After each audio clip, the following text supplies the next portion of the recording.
Sir, Radhapuram கால்வாயில 3 மாசமா குமரி மாவட்ட அணையில போதிய அளவு தண்ணி இருக்கு. இருந்தும் நம்ம ராதாபுரம் கால்வாயில தண்ணி திறந்து விடல. 17,000 ஏக்கர் பாதிக்கப்பட போகுதுன்னு அந்த விவசாயிகள் கும்பிடுறாங்களே. உங்க தொகுதி நீங்க என்ன நடவடிக்கை எடுத்திருக்கீங்க? என்ன நடக்க போகுது? ஏற்கனவே இந்த அரசு பொறுப்பேற்ற பிறகுதான் தோவாளை கால்வாயில பேச்சுப்பாறை அணையிலிருந்து தண்ணி திறந்து விட்ட 15 நாள் கழித்து நம்ம ராதாபுரம் காலில் தண்ணி திறப்பாங்க. நீங்க பாருங்க, இந்த அரசு பொறுப்பேற்ற பிறகுதான் 150 கனஅடி வீதம் தண்ணீர் திறக்க வேண்டும் என்று உத்தரவு. கடந்த ஆண்டு பெய்த பெரும் மழையில தோவாளை கால்வாயில வெறும் ஒரு உடைப்பு ஏற்பட்டு அதை சரி செய்வதற்கு விரைவாக நம்முடைய மாண்புமிகு துறை அமைச்சர் துரைமுருகன் அண்ணன் சொல்லி நிதியை கொடுத்து ஷார்ட் என்று வச்சு வேகமாட்டு அந்த பணியை செய்து முடிச்சாங்க. அந்த தண்ணி வரல அப்படிங்கிறதுனால தோவாளை நம்ம கன்னியாகுமரி மாவட்டத்துல சோவாளை பாசனத்துல உள்ள குளங்கள் எல்லாம் வறண்டுட்டு காய்ச்சிட்டு எங்களுக்கு இந்த குளத்தை நிரப்புங்கன்னு சொல்லி அவங்க கடுமையான போராட்டம் நெருக்கடி.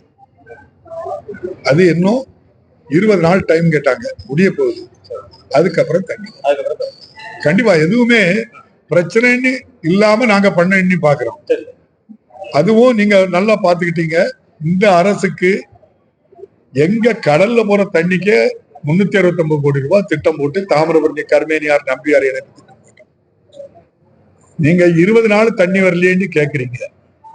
3 மாசம் தண்ணி வரலன்னா அதுக்கு கால்வாய் சரி பண்ணி 20 நாள் கால்வாய் சரி பண்ண பிறகு நான் 20 நாள் ஆச்சு தண்ணி தரது. அதே போல நீங்க 10 வருஷம் இந்த திட்டத்தை கிடப்புல போட்டாங்க. 2021 இருந்து 2011 இருந்து 21 வரை எத்தனை பத்திரிகை எத்தனை ஊடகம் ஏன் போட்டேன்னு யார்கிட்ட கேட்டதாட்டி நான் ஒரு இடத்துலயும் பார்க்கல. நான் மறியல் பண்ணேன், போராட்டம் பண்ணேன், அதே போல கோர்ட்டுக்கு போனேன். எவ்வளவு ஆதரவு எனக்கு இருந்துன்னு தெரியும். நான் எல்லாம் சேர்த்தான் சொல்றேன். அதுக்கப்புறம் இந்த அரசு வந்துதான் 3 வருஷத்துக்குள்ள அந்த வேலையை முடிச்சிருக்காங்க. கடந்த ஆண்டு நம்முடைய இது வெள்ளோட்ட மாட்டு திறந்து விட சொல்லி யாரு நம்முடைய கலைஞர் முத்தமிழறிஞர் கலைஞர் காலத்துல ஆரம்பிச்சது. நாங்களே போய் அதை ஆரம்பிக்கிறதுக்கு ஒரு வாய்ப்பு கிடைச்சி அதை ஆரம்பிச்சு வச்சு முதல்வர் முறையாட்டு அதை என்ன செய்வாங்க ஆரம்பிச்சு வைப்பாங்க. அது கூட கடை கோடியில எம்எல் தேரிக்கு போகக்கூடிய இடத்துல 4 விவசாயிகள் கேஸ் போட்டு அந்த பகுதிக்கு இடையில இருக்குது என்ன நீதிமன்றத்தில் தான் வழக்கு. நீங்க எவ்வளவோ நாங்க முயற்சி பண்ணி சமாதானம் பண்ணி பார்த்தா அவங்க வரல. உங்க முயற்சி தேவை. நீங்களா பேசி அப்பா இதை பண்றீங்கன்னு நீங்களும் ஒத்துழைப்பு உங்களை நான் கேட்டுக்கொள்றேன். எப்படி விவசாயிகளுக்கு இந்த அரசு செயல்பட்டு பாருங்க. எவ்வளவு 10 வருஷம் கிடப்புல போட்டதை இந்த அரசு பொறுப்பேற்று இப்போ நிறைவேற்றி கொடுத்திருக்கு. கடல்ல போற தண்ணியை இங்க கொண்டு வந்தாங்கன்னா தோவாளை காலில் நாங்க விடுவோமா? என்னொன்னு சொல்றேங்க, எனக்கு பழையாறு கடல்ல போய் கலக்கிற இடத்துல ஒரு மின் நீரேற்றி மூலம் லிப்ட் இரிகேஷன் மூலம் கொண்டு வரதுக்காக இந்த அரசு வந்த உடனே நம்ம ஒரு கோரிக்கை வச்சோம். இதே ராதாபுரம் கால்வாய்க்கு தான். அதை ஏற்று உடனடியாட்டு விரிவான திட்ட அறிக்கை தயார் பண்ண 2 கோடி ரூபாய் உடனே கொடுத்து அது தமிழ்நாடு குடிநீர் வடிகால் வாரியம் 400 கோடி ரூபாய் அளவுக்கு திட்ட அறிக்கை தயார் பண்ணியிருக்கு. மிக விரைவிலே எந்த திட்டத்திலேயாவது கொடுத்து எங்களுக்கு நிதியை தாருங்கன்னு கேட்டுக்கிட்டு இருக்கோம். ஆக விவசாயிகளுக்கு ஒண்ணுன்னா இந்த அரசு எப்படி கடன் தள்ளுபடி பண்ணிச்சோ, எப்படி கட்டணம் இல்லாத விவசாய மின் இணைப்பு கொடுத்து கொண்டு இருக்குது 24 லட்சம் விவசாயிகளுக்கு.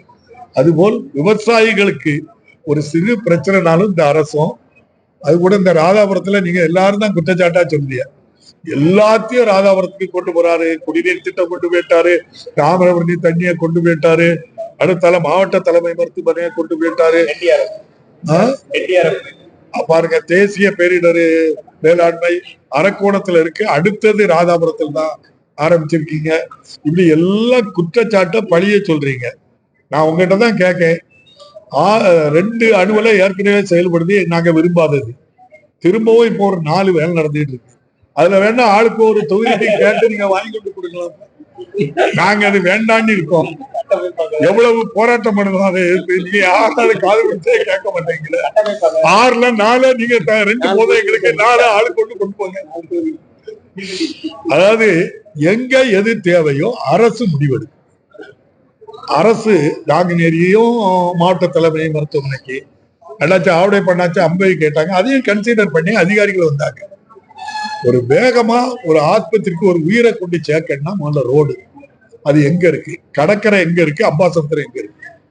அப்ப அதை அதிகாரிகள் தான் ஆய்வு செய்து முதல்வர்கிட்ட கொண்டு இப்படி இப்படி இருக்குன்னு சொன்னாங்க. அதுக்கப்புறம் தான் அமைச்சர் எங்க தகுதியான இடத்துல கூப்பிட்டாங்க. இப்போ அங்க கடல் சுனாமி எங்க பாதிப்பு கடல் பகுதியில தான் தேசிய பேரிடர் அது பக்கத்துல தான் கொண்டு. தமிழ்நாட்டுல நம்முடைய திருநெல்வேலி மாவட்டத்துல கடல் எங்க இருக்கு? ராதாபுரத்துல மட்டும்தானே இருக்கு. அந்த கடல் எங்களுக்கு ஏன் தெரியலன்னு நீங்க கேட்டா நான் எப்படி பதில் சொல்ல முடியும்? ஆளுநருக்கு சொன்ன பதில் தான் நான் சொல்ல முடியும். நன்றி, வணக்கம்.